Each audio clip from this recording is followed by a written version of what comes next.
오늘의 말씀은 창세기 19장 29절 말씀입니다. 하나님이 그 지역의 성을 멸하실 때, 곧 롯이 거주하는 성을 엎으실 때에 하나님이 아브라함을 생각하사 롯을 그 엎으시는 중에서 내보내셨더라. 아멘. 우리 사랑하는 성도들 너무나 보고 싶습니다.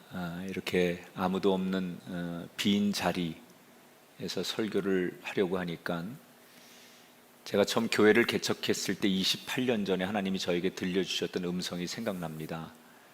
번호동 45평 지하 교회에서 꿈을 가지고 개척을 시작했는데 아무리 내 계획이 거창하고 꿈이 있어도 한 달이 지나도록 교인이 한 명도 개척교회 방문하지 않았습니다. 한 달 내내 아내와 둘이서 그 빈 예배당을 지키며 너무나 상처가 됐고 상심이 돼서 나는 안 되나 보다 이렇게 절망하며 어느 날 밤 하나님 앞에 기도를 핑계로 원망과 또 불평을 쏟아낸 밤이 있었습니다. 근데 그 밤에 하나님께서 제가 꿈을 꾸는 시간에 저에게 나타나셔서 우리 개척교회 빈 예배당 안에 꿈속에 많은 천사들이 가득하게 빈자리 없이 채워져 있는 모습, 그리고 그 한가운데 예수님이 아주 광채나는 빛으로 저를 향해 말씀하시는 꿈을 꿨습니다. 네가 드리는 모든 예배에 나는 한 번도 빠짐없이 이 많은 천사들과 이곳에서 너의 예배와 함께 했느니라. 제가 그 꿈을 꾸고 벌떡 일어나서 얼마나 감격해서 울었는지 모릅니다. 그리고 눈에 보이는 예배당에는 사람이 하나도 없지만 이 빈자리에, 아니 이곳에 주님이 천사들과 함께 이 예배에 같이 하고 있다는 것을 28년 전에 깨달았습니다.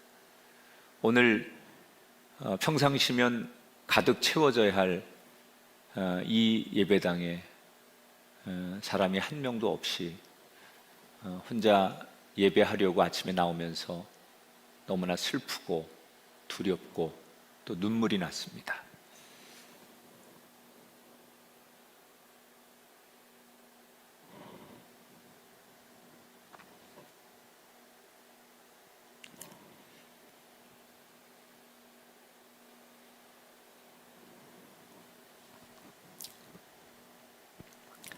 목회자로서 너무나 가슴 아프고 또 힘들고 그렇습니다. 그러나 28년 전에 저에게 오셨던 그 주님이 오늘도 이 자리에 함께 하시고 또 여러분이 예배하는 그 자리에 함께 하실 것을 믿으며 여러분과 함께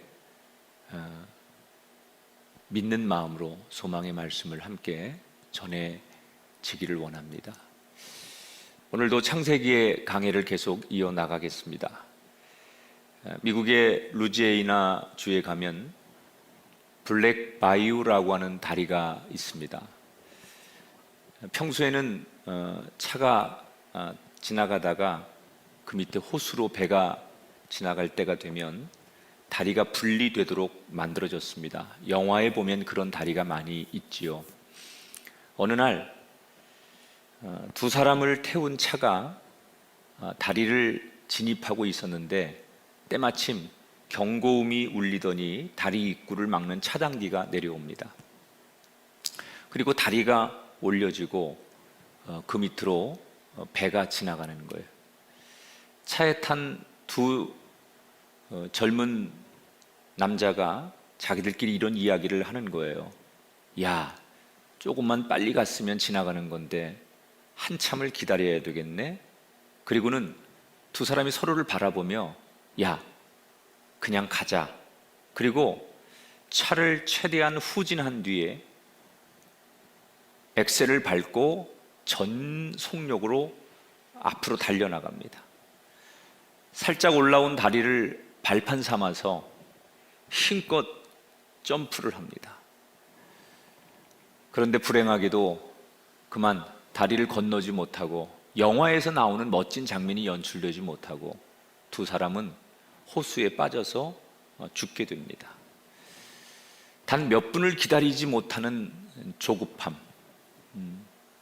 참 우스운 얘기 같지만 우리들 모두가 살아가는데 가장 버려야 될 첫 번째 쓰레기 중에 하나가 조급함이라고 생각합니다. 현대인들은 이 조급함을 견디지 못합니다. 내가 주문한 음식이 빨리 나와야 돼요. 인터넷이 우리나라는 세계에서 가장 빠르다고 하는데 지금보다 더 빨라야 돼요. 우리는 내일을 기다릴 여유가 없습니다. 당장의 결과를 기다려야 하는 조급함 속에 삽니다. 그런데 성경에 보면 하나님은 우리에게 이런 이야기를 하십니다. 시편 37편에 보니까 여호와 앞에 잠잠하고 참고 기다리라. 여호와를 소망하는 자들은 땅을 차지하리로다. 하나님은 우리들에게 믿음으로 기다리라고 말씀하십니다. 믿고 기다리면 이전보다 더 나은 내일을 주시겠다고 약속하시는 분이 우리 하나님이십니다. 여러분 지금 불안하고 또 조급하고 견딜 수 없는 것 같은 그런 상황에 있더라도 오늘 시편 37편에서 주시는 하나님의 말씀을 들으십시오. 잠잠히 참고 기다려라. 소망하는 땅을 차지하게 될 것이다.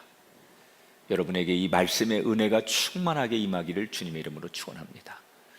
오늘 이 조급함 때문에 우리에게 교훈을 주는 성경의 인물이 바로 창세기 19장에서 만나볼 롯의 이야기예요. 지난 시간에 소돔과 고모라라는 도시에 하나님의 심판이 임하게 되고 천사가 아브라함이 중보하고 기도해 주었던 롯과 그의 가족들을 이끌고 불이 나게 소돔 밖으로 나오는 이야기를 전해드렸습니다. 소돔과 고모라가 하나님의 심판에 의해서 멸망당하는 이 끔찍한 이야기, 또 요즘 우리가 만나고 있는 이 코로나 바이러스로 인한 대재앙, 저는 이 자연의 질서가 얼마나 위대한 건가를 다시 한번 깨닫게 됩니다.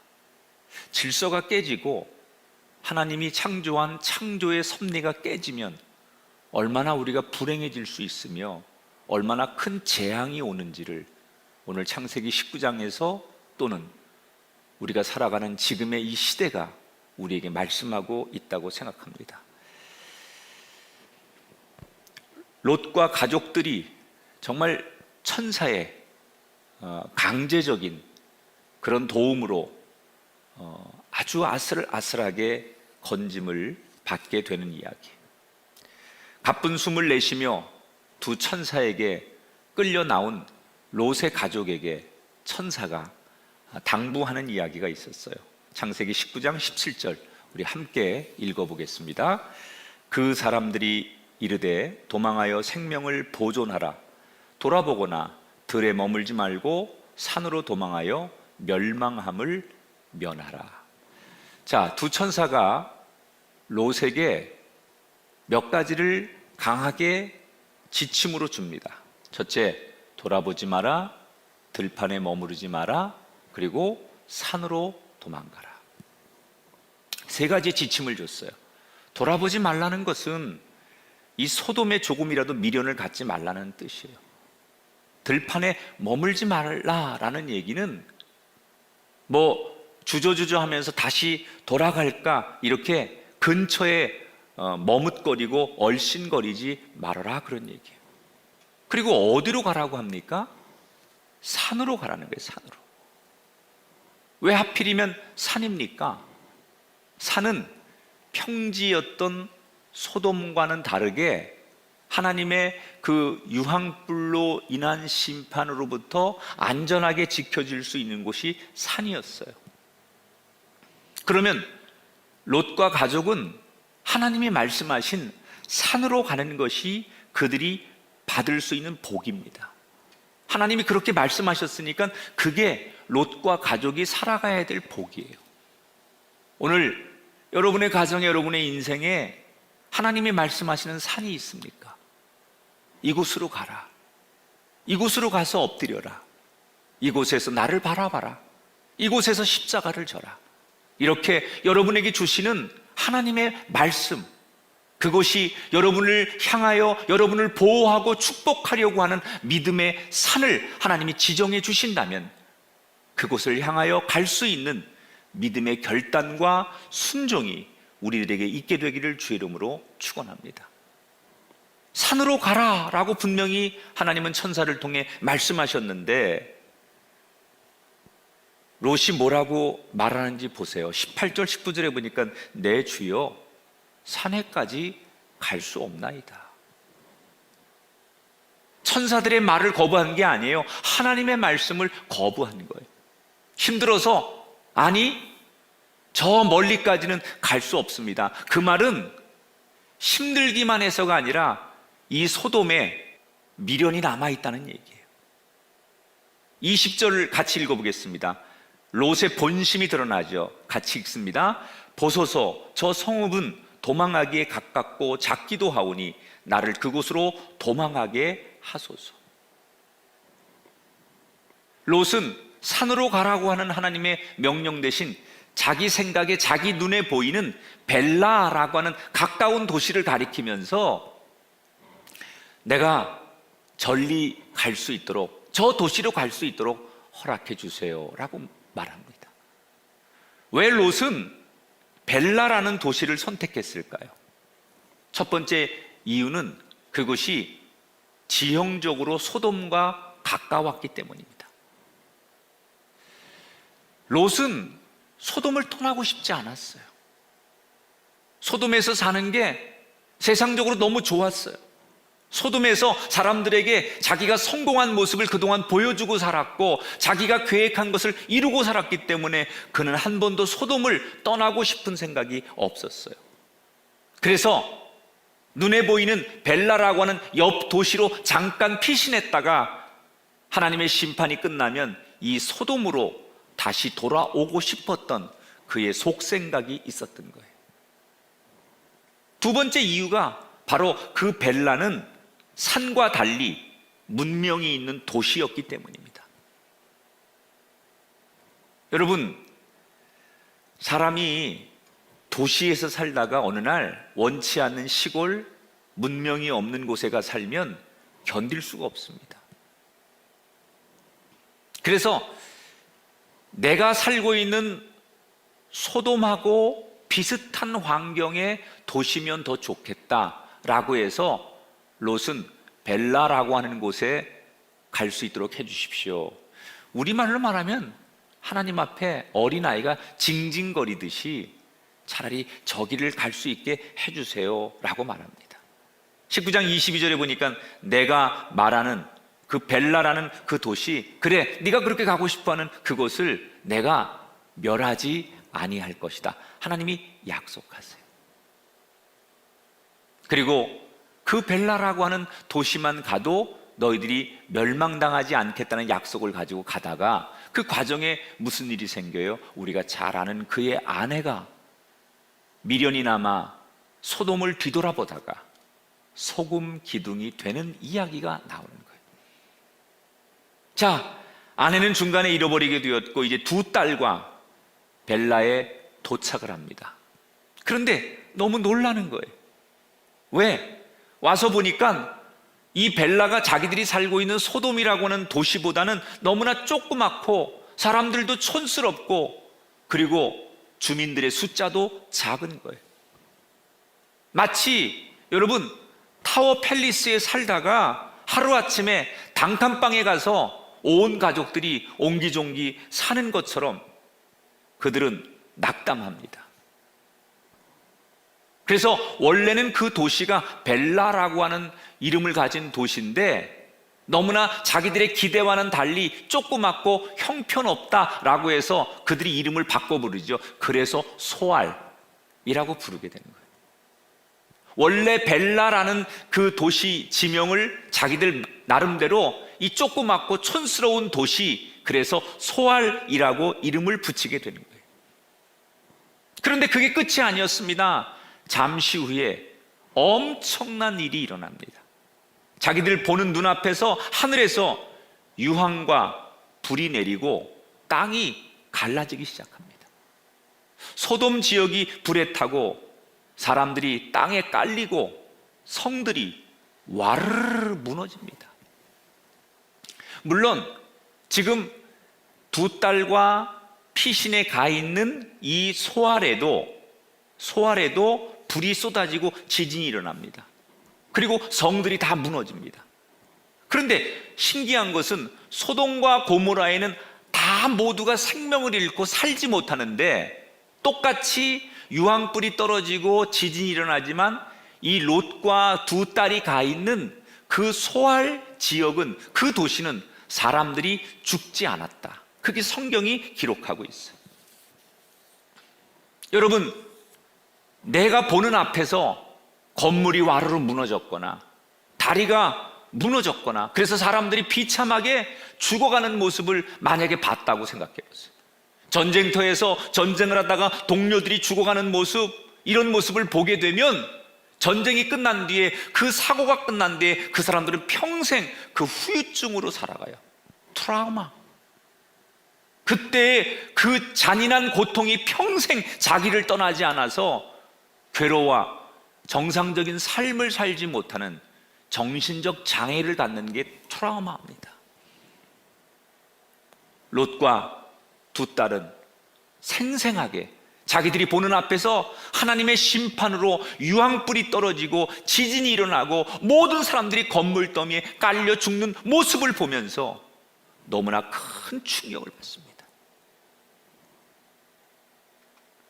여러분, 조금 전에 하나님께서 롯에게 뭐라고 말했습니까?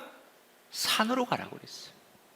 하나님이 처음에 말씀하신 대로 롯과 두 딸이 산으로 갔다면 어땠을까요?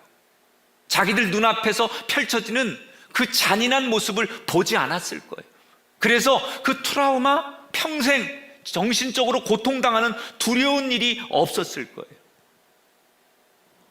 그런데 자기들 욕심에, 자기들 생각에 산이 아닌 도시를 가면서 그들은 더 많은 고통 속에서 살아가게 돼요. 왜 그들은 하나님이 가라고 하는 산이 아닌 도시를 선택한 겁니까? 이전에 내가 살아봤던 삶의 방식을 버리지 못하는 거예요.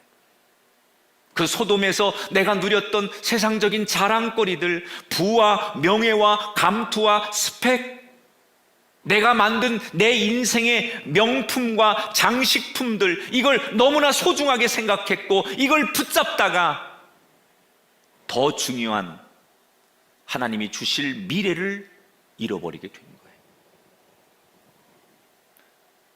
여러분, 이것이 어찌 롯의 이야기이겠습니까? 지금 이 말씀을 듣고 이 시대를 살아가는 우리들의 이야기겠죠. 하나님은 저와 여러분, 우리 모두에게 가야 될 길을 말씀해 주십니다. 믿음의 산으로 가라. 내가 너희들을 지키려고 하는 그곳으로 가라. 그런데 우리는 하나님이 우리에게 미래로 가라고 우리에게 은총으로 주신 그 길을 뭐라고 얘기합니까? 하나님, 난 여기가 좋습니다. 내가 여기를 어떻게 만들었는데, 이것을 내가 어떻게 키웠는데, 내가 이것을 이루기까지 얼마나 고생하고 내 청춘을 마치고 모든 걸 다 했는데 이 모든 걸 놔두고 나는 그곳에 갈 수 없습니다. 왕년의 자랑거리들, 내가 이루어 놓은 세상의 내 자랑거리들 때문에 하나님이 주시는 더 좋은 축복을 향해 전진하지 못하는, 그래서 거기에서 머뭇거리다가 추락하는 또 다른 롯과 같은 인생이 오늘 현대인들의 인생입니다. 더 나은 내일을 꿈꾸십니까? 기억하십시오. 여러분의 과거를 자랑하지 마십시오.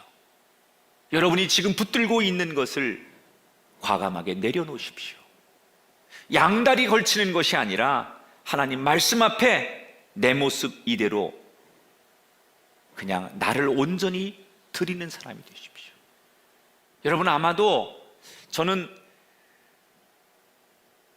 자랑할 것이 가장 많았던 대표적인 사람이 성경에 바울이라고 생각해요.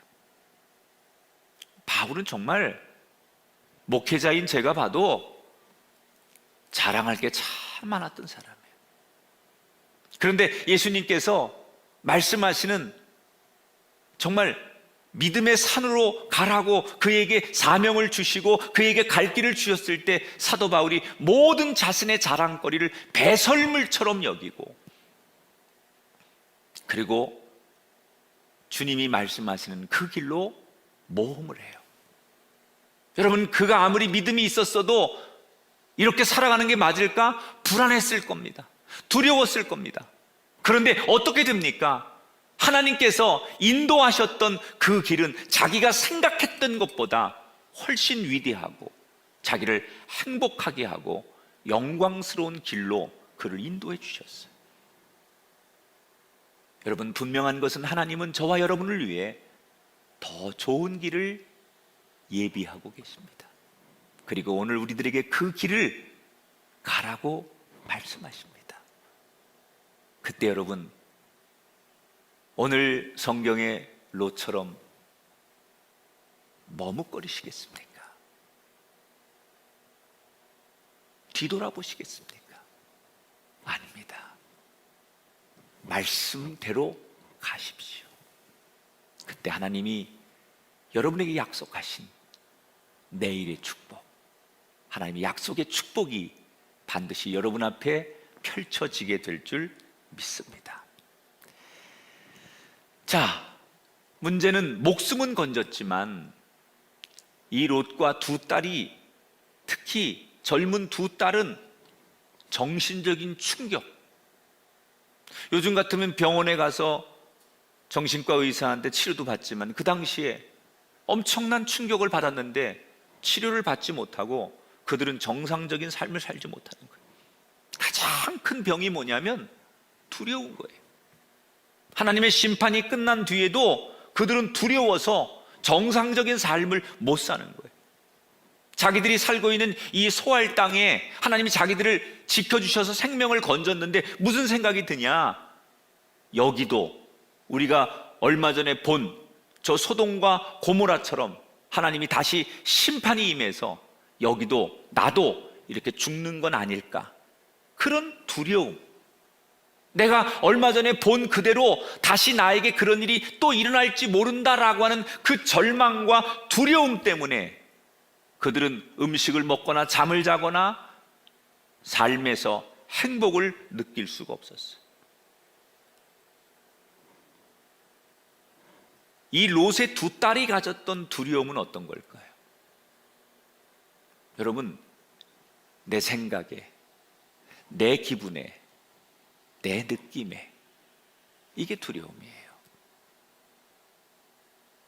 우리가 가지고 있는 두려움의 대부분은 내 생각에는, 지금 내 기분은, 지금 내가 판단하기에는, 이게 우리를 두렵게 만드는 거예요. 그 두려움을 이기는 건 뭐냐?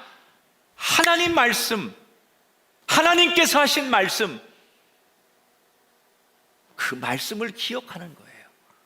그 말씀을 듣는 거예요. 여러분, 지금 롯과 두 딸이 소돔을 벗어났다고 해서 완전히 구원받은 게 아니에요. 이스라엘 백성들이 애굽을 탈출했지만 그게 완전한 구원은 아니에요. 그들이 광야 40년을 거쳐서 가나안에 가는 게 구원이에요. 지금 롯과 두 딸이 소돔에서 목숨을 건져서 탈출했다고 그들이 구원받은 게 아니에요. 하나님께서 말씀하시는 믿음의 산으로 가는 거예요. 여러분, 오늘 우리가 하나님이 우리에게 말씀하신 그 미래를 향하여 뒤돌아보지 않고 달려갈 수 있는 그런 사람이 될 때 우리의 믿음은 완성되는 것이다. 너무나 두렵기 때문에 정상적인 삶을 살지 못했던 롯과 두 딸은 얼마 뒤에 그 소알이라고 하는 도시를 떠나서 산으로 갑니다. 그리고 깊은 동굴 속에 들어가서 아예 세상 밖에 나오지 않고 그 동굴 속에서 운둔하기 시작해요. 자, 어찌 보면 하나님이 처음에 산으로 가라 그렇게 말씀하신 대로 돌고 돌아서 결국 하나님 말씀대로 된 겁니다. 그러나 소알에서 그들이 산으로 가는 과정을 보면 이 결정에도 굉장히 잘못된 게 하나 있어요. 그게 뭐냐? 하나님이 소돔에서 맨 처음에 산으로 가라고 하고 롯이 산까지는 너무 힘들어서 못 가고 저 소알에 갈 테니 저기로 가면 저를 지켜주십시오 라고 했을 때 하나님께서 중간에 그래 알았다, 네가 가 있는 그 소알을 내가 지켜주마, 멸망시키지 않겠다고 약속하셨어요. 그러면 하나님이 약속한 그 말씀을 믿으면 돼요. 그리고 힘들어도 거기서 다시 견뎌서 마치 세상이 물로 심판당한 다음에 노아를 다시 창조의 사람으로 처음 사람으로 쓰셨던 것처럼 롯과 두 딸을 하나님께서 멸망한 소돔성에 다시 시작하도록 만들려고 하셨을 거예요. 그런데 그들은 하나님이 약속한 소아를 멸망시키지 않고 지켜주겠다는 얘기를 이번에도 못 믿는 거예요. 그 하나님 말씀을 신뢰하지 않아요. 내 생각이 너무 두려운 거예요. 내 감정이 너무 두려운 거예요. 하나님 말씀 따위는 지금 중요하지 않아요. 내 기분, 내 감정이 중요해요. 그래서 두려운 거예요. 견딜 수 없는 거예요. 그래서 그들은 하나님의 약속, 말씀은 들은 채도 안 하고 산으로 동굴로 들어가서 세상을 등지고 살아요.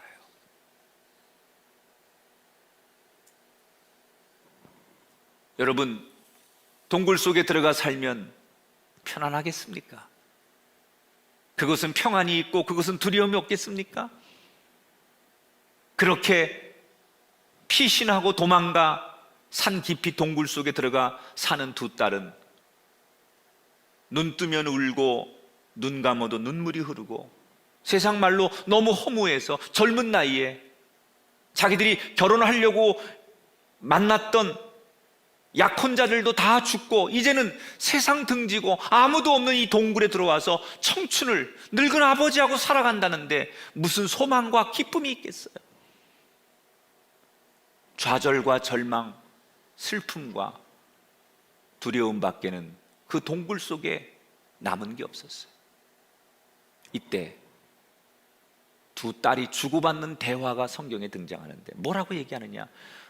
너무나 입에 담고 싶지 않은 충격적인 얘기를 두 딸이 해요.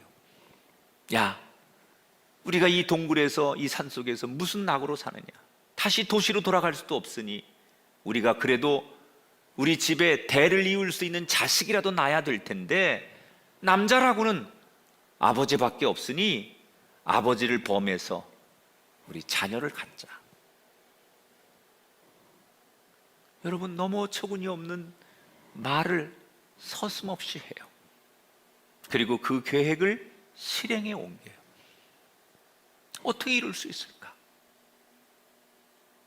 여러분, 그들은 이미 소돔성에서 살면서 아무 죄의식이 없는 그 사람들의 문화에 익숙해져 있는 거예요. 소돔에 살면서 이게 죄인지 모르고 살았던 그 무감각함이 그들에게 그대로 남아 있었던 거예요. 판단의 원리가 없어요. 여러분, 선한 사람은 판단의 기준이 있어요.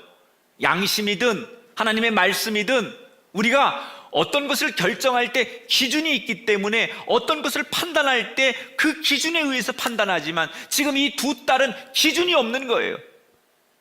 이게 죄인지 이게 선한 건지 기준이 없기 때문에 자기들 마음 가는 대로 그 상황에 따라서 되는 대로 살아가는 인생들.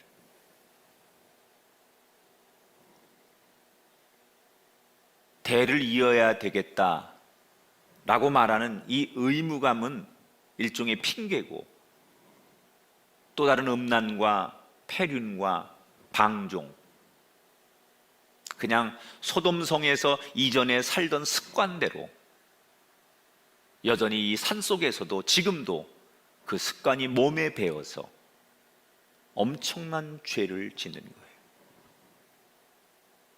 그리고는 그들은 아버지를 술 취게 한 다음에 돌아가며 아버지와 잠자리를 하게 되고 두 딸은 임신을 하게 돼요. 아버지는 술에 골아 떨어져서 자기에게 무슨 일이 일어나는지를 전혀 모르고 있어요. 여러분, 무기력한 아버지. 저는 우리 꿈의 교회 아버지들이 살아있는 아버지 되길 바랍니다. 우리 어머니들이 믿음의 어머니, 영적으로 깨어있는 어머니가 되시길 바랍니다. 아무리 우리 자녀들이 잘되고 위대해도 부모는 살아있는 동안 존재감이 있어야 됩니다. 감각이 있어야 됩니다. 이렇게 롯처럼 무기력한 존재가 되면 안 됩니다.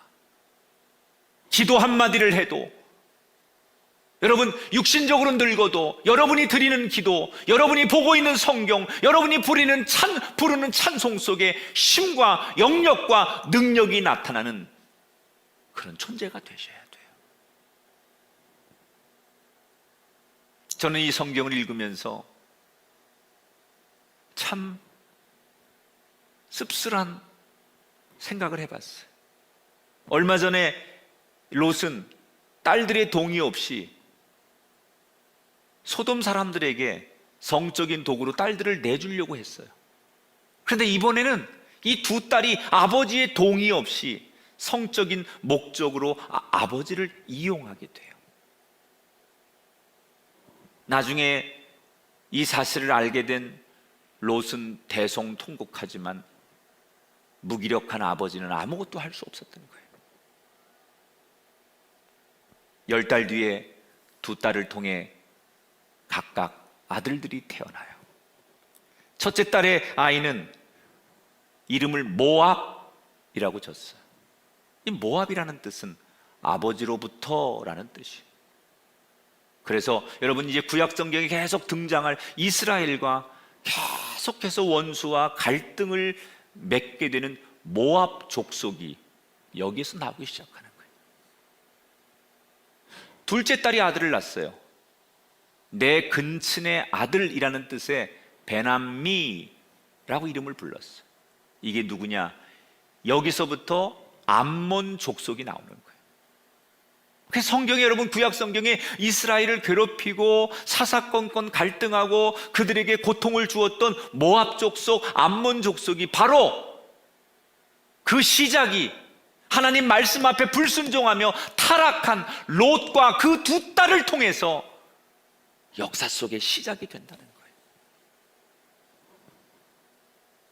정말 축복 속에 아브라함처럼 믿음의 조상으로 살 수 있었던 기회를 얻었던 롯은 이렇게 역사 속에 존재감 없이 타락하고 인류에게 끔찍한 절망을 주고 사라지게 돼요. 왜 롯은 믿음의 조상이라고 하는 아브라함이 옆에 있었는데 그 죄를 끊지 못하고 아브라함과 정반대의 인생이 되었을까?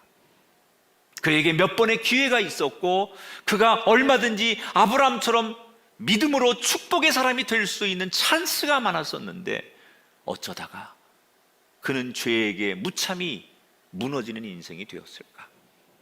오늘 말씀을 묵상하면서 제 마음을 아프게 하는 마지막 말씀의 순간이 눈에 들어왔어요.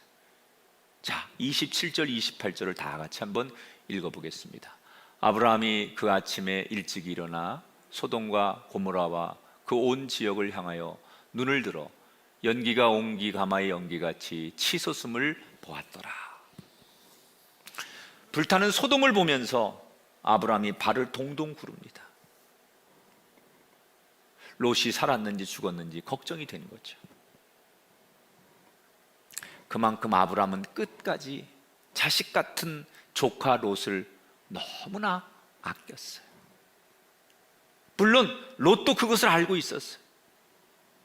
다시 말하면 롯에게는 아브라함이라고 하는 든든한 백, 울타리, 사실 그곳에 가기만 하면 얼마든지 자신의 인생을 바꿀 수 있는 든든한 울타리와 백이 있었다는 거예요. 그런데 마지막 가장 어려운 순간에도 롯은 아브라함을 찾지 않아요. 왜? 아마도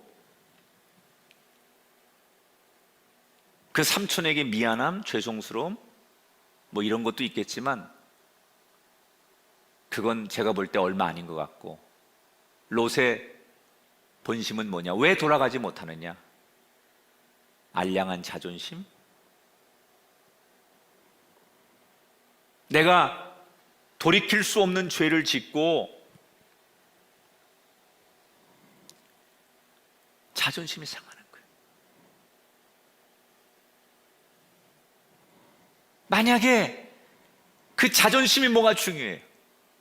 이제라도 마치 탕자가 아버지에게 돌아간 것 같은 심정으로 결단하고 눈물을 흘리며라도 가서 무릎을 꿇고 그 아브라함을 부르고 아브라함을 바라봤다면 아마도 아브라함은 두 팔을 벌려서 지금이라도 돌아온 롯을 따뜻하게 안아줬을 거예요.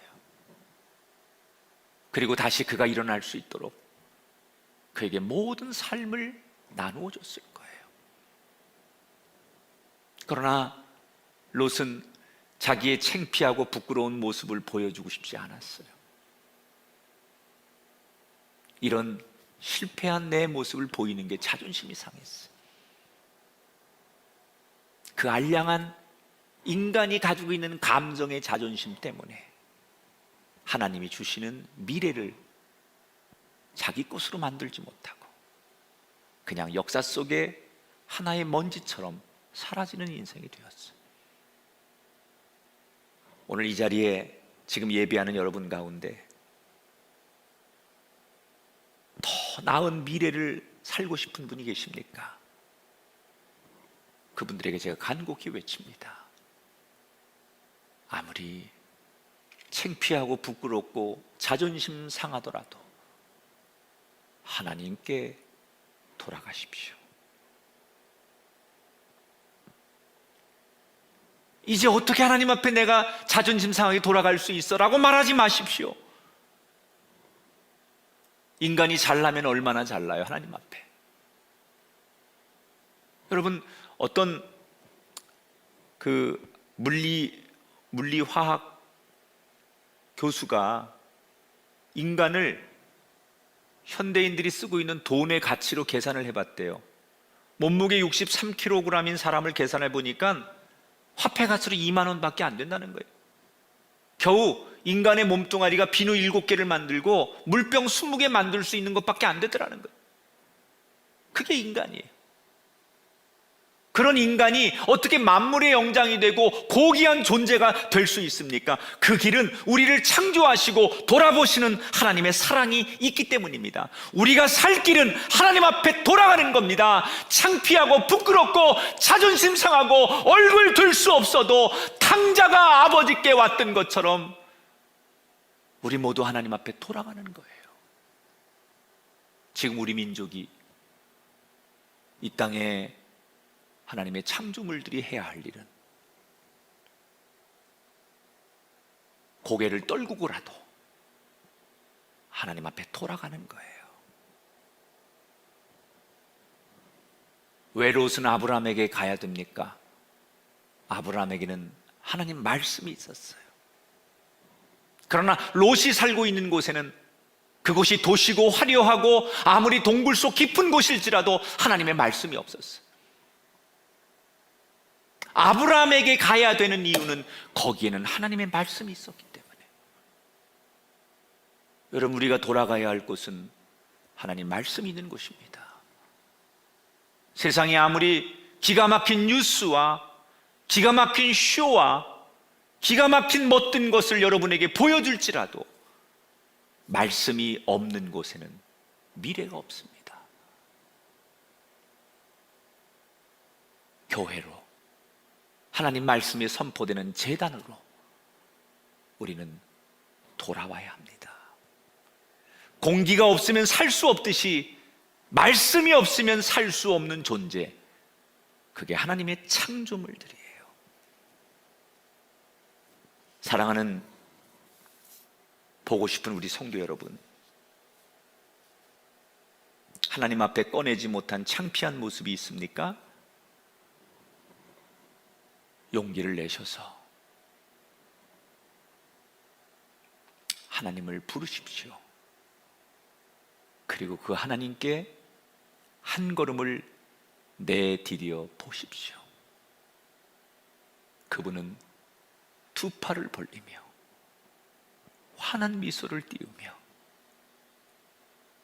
우리의 이름을 불러주시고 그 넓은 품에 따뜻하게 우리를 안아주실 것입니다.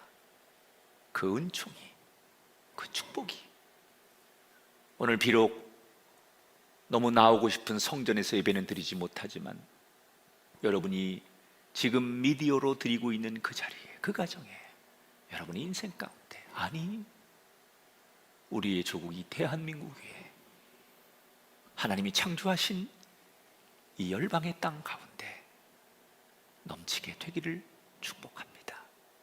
미래를 약속하신 하나님, 이제 우리가 응답할 차례입니다. 과거 자랑, 세상 자랑 다 버리고 말씀 따라가십시오. 창피하고 부끄러운 모습 개의치 마시고 하나님께로 돌아가십시오. 우리는 다시 시작할 수 있습니다.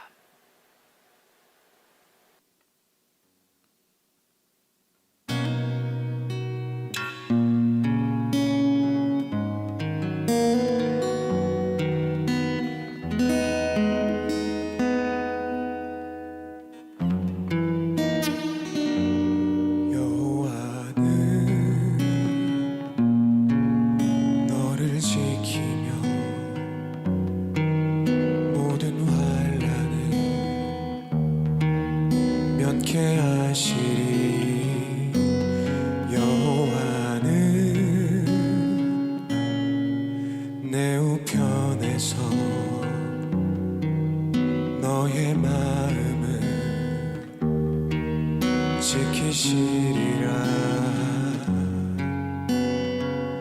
낮에와 밤의 달이 너를 잃지 아니하며 언제나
너를 편치 않고 지키시리.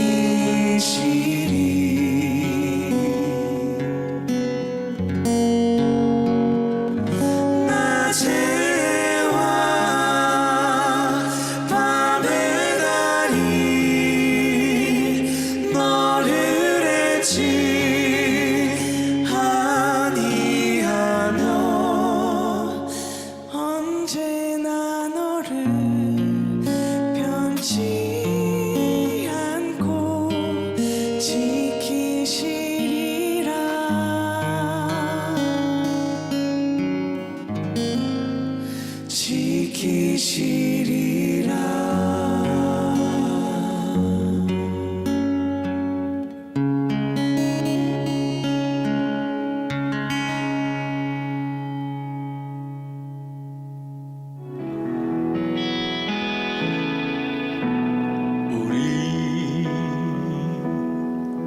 함께 기도해 주 앞에 나와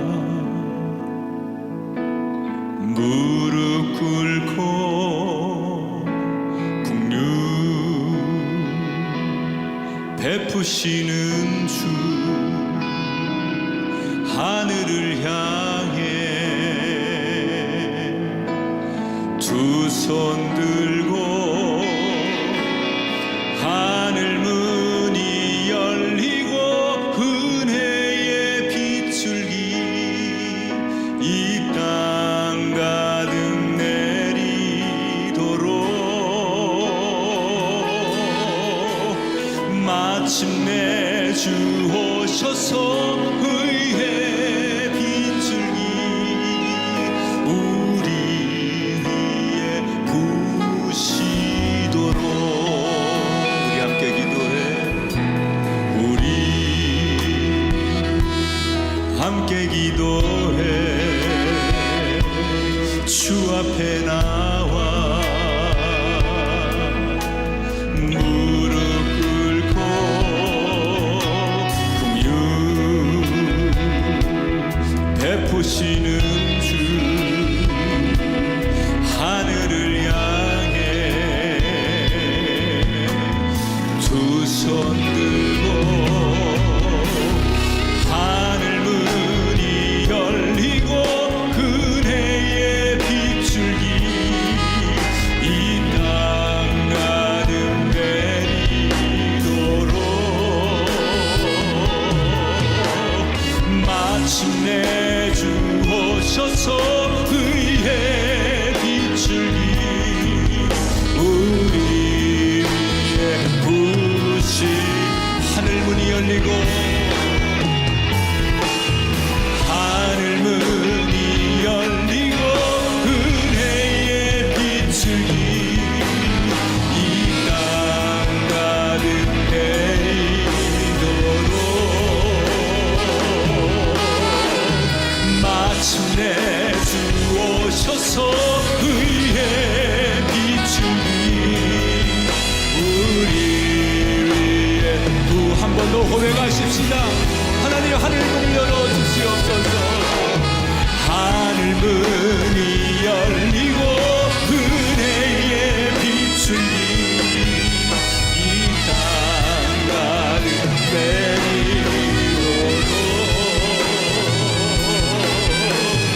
마침내 주 오셔서 의의 빗줄기 우리 위에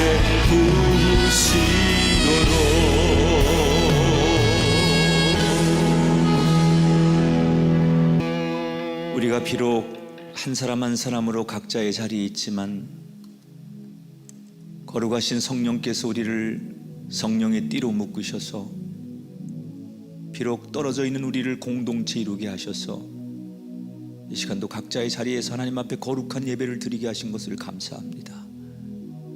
하나님, 이 땅에 쏟아지고 있는 재앙 앞에 우리가 다시 하나님 앞에 무릎 꿇고 자비를 구하오니 이 땅을 용서하시고 긍휼을 베푸시고 자비를 베푸시고 하나님의 은총을 기억하는 백성들이 되게 해 주옵소서. 이 어려운 시기에 서로를 탓하고 원망하기보다는 다 가슴을 치며 우리가 하나님 앞에 겸손히 무릎 꿇고 하나님의 음성을 듣는 기회가 되게 해 주시옵소서. 지금 온 나라가 코로나 바이러스로 인해서 이미 질병의 확진 판정을 받고 두려움과 사투를 벌이고 있는 생명과 가족들이 있습니다. 주여, 그들에게 완쾌할 수 있는 힘을 주시고 완쾌할 수 있는 능력과 기적을 베풀어 주시고 그들을 치료하는 의료진들을 강하게 붙드셔서 그들의 섬김과 헌신이 헛되지 않게 하시고 이 난국을 헤쳐가는 당국과 모든 공무원들과 이 땅의 백성들 모두가 지혜를 발휘해서 하나 되게 하셔서 과거에도 그랬듯이 이 대한민국의 국난을 이겨내는 기회가 되게 하여 주시옵소서. 사도행전에 하나님이 모이는 교회로서의 역할도 중요하지만 흩어지는 교회도 되라고 명하셨으니 우리가 지금 흩어지는 교회로서의 이 사명 잘 감당하는 그런 거룩한 교회, 꿈의 가족들 모두가 되게 하여 주옵소서. 이 시간 미디어로 각자의 자리에서 예배하며 또 외국에서도 또 더 멀리 어느 곳에서도 이 예배를 함께하는 모든 사람들에게 강한 성령의 역사가 저들 가운데 임하시기를 원합니다. 최선을 다하는 예배를 드리며 하나님 앞에 오늘도 11조 드리고 감사 헌금을 드리는 손길들 기억해 주시고 더 값지게 받으시고 하나님 귀하게 사용하시고 우리 성도들을 두 팔 벌려 안으시고 축복하여 주옵소서. 위로합니다. 성도들을 축복합니다. 주여 함께 하시고 지켜주시고 우리 어르신들, 어린 생명들 하나하나 다 돌보시고 당신이 목자 되셔서 이끌어 주시옵소서. 이제는 우리 주 예수 그리스도의 은혜와 하나님 아버지의 극진하신 사랑하심과 성령님의 감화 감동 역사하심이 오늘도 예배자 앞에 하나님 앞에 엎드려 하나님의 이름을 부르는 우리들 모든 성도들과 이 땅의 백성들 가운데 이제로부터 영원히 함께하기를 축원하옵나이다.